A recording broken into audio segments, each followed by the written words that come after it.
Dans le prochain épisode d'Ici tout commence. Face à Thibaut, Jasmine et Jim mettent de l'eau dans leur vin. Anaïs a une idée pour amener la magie de Noël à l'Institut. Surprise pour Ethan et David, Olivia pimente leur épreuve. Attention, les paragraphes qui suivent contiennent des spoilers sur l'épisode d'Ici tout commence diffusé vendredi soir sur TF1. Si vous ne voulez rien savoir, ne lisez pas ce qui suit. Vendredi 15 décembre dans Ici tout commence. Thomas assume ses actes n'ayant plus de nouvelles de son père depuis qu'elle a révélé ses intentions à Tessier. Kelly commence à culpabiliser. Elle se dit que son père n'aura jamais l'occasion de rembourser ses dettes à cause d'elle. Mais Lionel et Laetitia sont là pour la soutenir et lui rappeler que c'est la faute de Thomas et qu'elle n'a pas à s'en vouloir. Pendant ce temps, Thomas est dans le bureau de la direction. Face à le roi, il exprime ses regrets quant aux conséquences de l'explosion du four. Mais Marc ne supporte pas d'entendre ses explications. Au lieu de céder à la colère, il préfère s'en aller. Tessier annonce ensuite à Thomas qu'il est viré. Ce dernier pensait que le directeur aurait compris sa situation, mais Tessier rétorque qu'ils n'ont absolument rien en commun. Plus tard, Kelly et Laetitia informent Salomé de la situation. Alors que Laetitia n'hésite pas à enfoncer Thomas, Kelly a plus de mal. Elle aperçoit son père à la sortie de l'institut et va lui parler. Thomas lui assure qu'il ne lui en veut pas et s'excuse de l'avoir mise dans une telle situation. Malgré tout, Kelly est d'accord pour qu'il fasse quand même partie de sa vie. Néanmoins, la jeune fille a besoin de temps pour lui accorder à nouveau sa confiance. Compréhensif, Thomas garde ses distances, puis se rend au commissariat afin de leur dire la vérité sur l'accident de l'atelier. De son côté, Kelly retourne auprès de Laetitia et Salomé, en pleurs.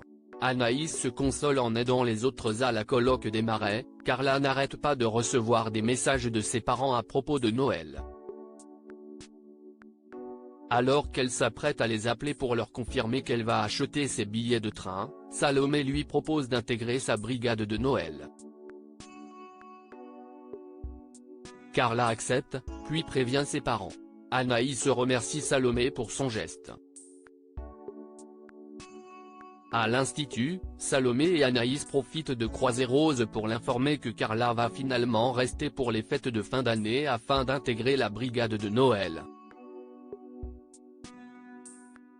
Rose espère que tout se passera au mieux. En cours, Anaïs confie à Salomé à quel point elle se sent heureuse d'avoir pu aider Carla et d'avoir fait plaisir à Rose par la même occasion.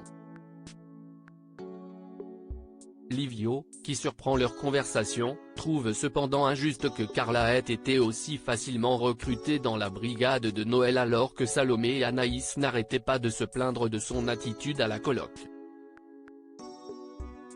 En voyant Anaïs camper sur sa position, Livio la surnomme Mère Teresa. Plus tard, Salomé surprend Anaïs au double en train de lire un vœu accroché à l'arbre à vœux. Anaïs avoue à sa meilleure amie qu'elle est plus triste que ce qu'elle pensait par rapport à Théo. En voyant à quel point cela lui a fait du bien de venir en aide à Carla, elle a désormais envie de réaliser l'un des vœux de l'arbre pour oublier sa peine. Salomé lui suggère plutôt de se recentrer sur elle et lui propose d'organiser un repas entre filles à la colloque. Si Anaïs accepte, elle ne peut s'empêcher de voler un vœu de l'arbre et de l'enfouir dans sa poche. Les deuxièmes années passent leur épreuve dans les vestiaires, Ethan commence à paniquer en entendant Billy et Vic en train de réviser des fiches de plats végétariens et végans.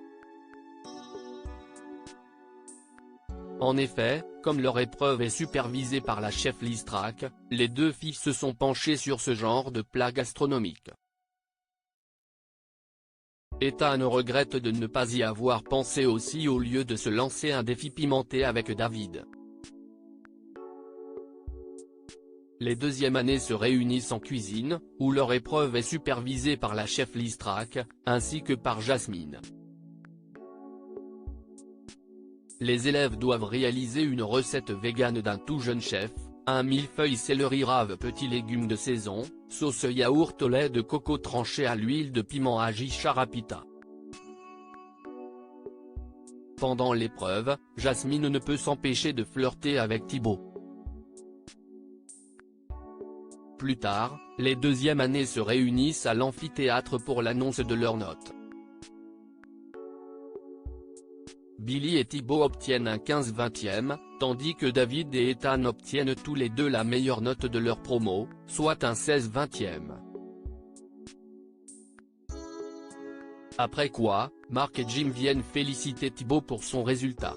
Alors que Mark s'en va, Jasmine vient féliciter son petit ami à son tour en l'embrassant passionnément. Thibaut propose ensuite à son frère de se joindre à eux pour aller à la fête organisée à la cafétéria.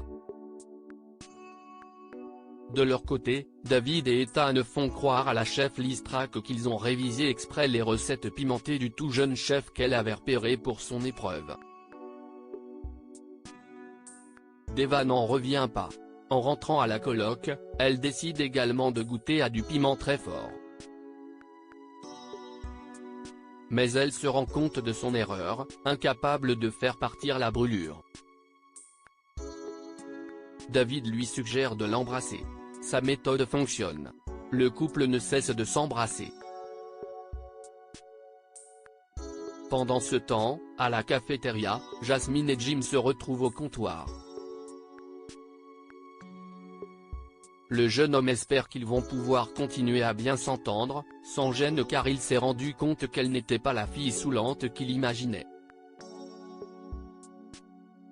Tous deux blaguent ensuite au sujet de leur colocation.